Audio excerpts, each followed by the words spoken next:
Bon, j'aime bien vous parler de la positivité parce que vous savez, l'optimisme, c'est la clé de toute réussite, de toute grande réalisation, de tous les succès qui ont eu lieu. Il suffit juste de voir les passés comme les hommes politiques ou les scientifiques qui ont marqué l'histoire.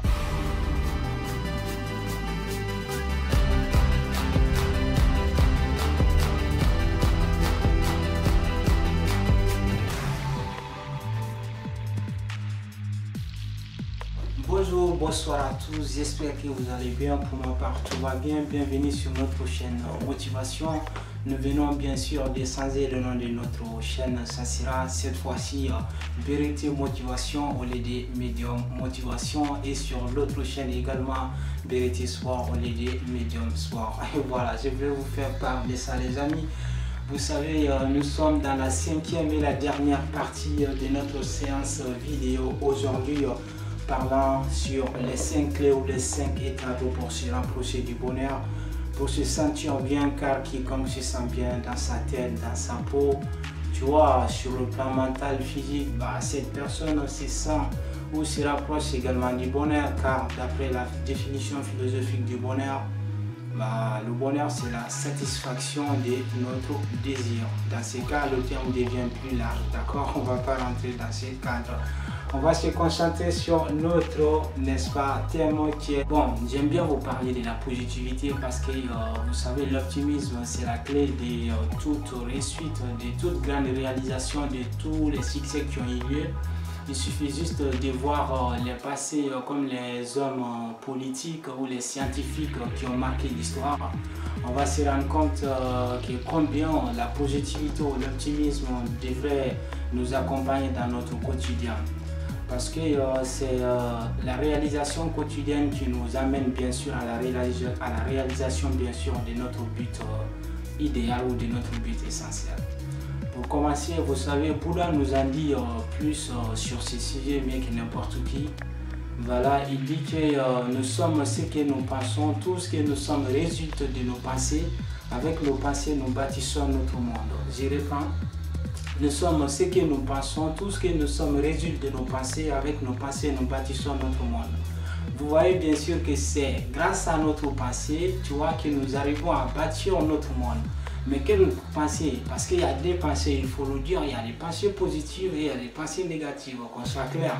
Mais nous le savons très bien que ce n'est pas la pensée négative ou le pessimiste qui va nous, n'est-ce pas, pousser à bâtir notre monde de nouveau ou à consolider la construction qui a été déjà faite, d'accord? Donc on va se focaliser bien sûr de la pensée positive qui est de l'optimisme, parce que toi et moi, n'est-ce pas, savons tous que ce n'est pas la pensée négative qui va te permettre de bâtir cette vie que tu rêves, ou bien de m'aider à bâtir cette vie que je rêve, mais plutôt c'est de l'autre côté. Mais pour l'autre côté, c'est pas comme ça qu'on devient positif, parce que par jour, il y a plus de 50 000 pensées, n'est-ce pas, qui nous entourent. Mais parmi ces 50 000 pensées, il y a plus en plus de pensées négatives que des pensées positives. C'est comme si nous sommes invités chaque jour à éliminer, tu vois, les pensées négatives afin de garder les pensées positives. Eh bien, pour partir, n'est-ce pas, de cette théorie, nous avons besoin de travailler chaque jour sur nous, sur notre personne, pour enfin donner place, n'est-ce pas, aux pensées positives, c'est-à-dire à l'optimisme. L'optimisme, c'est très très important parce que une personne, tu vois, sans la positivité, sans le positivisme, tu vois, cette personne se retrouve souvent dans le dénigrement, dans la critique, dans les plaintes et tout. Tandis que la personne qui vit dans la positivité, qui vit dans l'optimisme, il voit toujours la vie du bon côté, comme je vous le dis souvent d'ailleurs à la fin de cette vidéo. Prenez la vie du bon côté, prenez la vie en philosophe. Vous voyez, on devrait toujours prendre la vie du bon côté de la vie en philosophe. Et cet auteur qui s'appelle Léon Borman, tu vois, il a écrit, tu vois, une œuvre très solide, formidable et constructive. Il s'intitule tout simplement L'optimisme. Quand vous lisez ou quand vous aurez l'opportunité de lire cette œuvre, vous verrez combien l'optimisme a plus d'importance, a plus d'impact sur notre vie quotidienne, du moins sur notre vie sociale, économique, etc. D'accord? Il donne un exemple que j'apprécie très bien. Il prend l'exemple sur une femme et son mari. La première femme, c'est une femme qui est, on va le surnommer la femme pessimiste, d'accord? Elle dit à son mari que je vais aller faire des courses. À mon retour, j'aimerais que tu fasses des lits, tu vois? Donc elle part faire des courses. À son retour, elle trouve que son mari n'a pas fait des lits, d'accord? Donc elle va commencer à chamailler, elle va charasser des cheveux, comme quoi ouais, son mari ne l'aime pas trop, son mari la déteste, c'est à cause de ça il n'a pas fait des lits, ainsi de suite, tu vois. Donc ça peut les conduire même jusqu'au divorce, jusqu'à semer des discordances dans leur couple. Tandis que la deuxième femme, la deuxième personne, elle va dire à son mari qu'elle va aller faire des courses au Carrefour, au magasin, appelez comme vous voulez.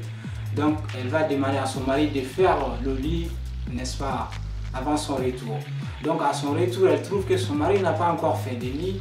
Bah, elle dira tout simplement que c'est, tu vois, c'est un sujet d'oubli.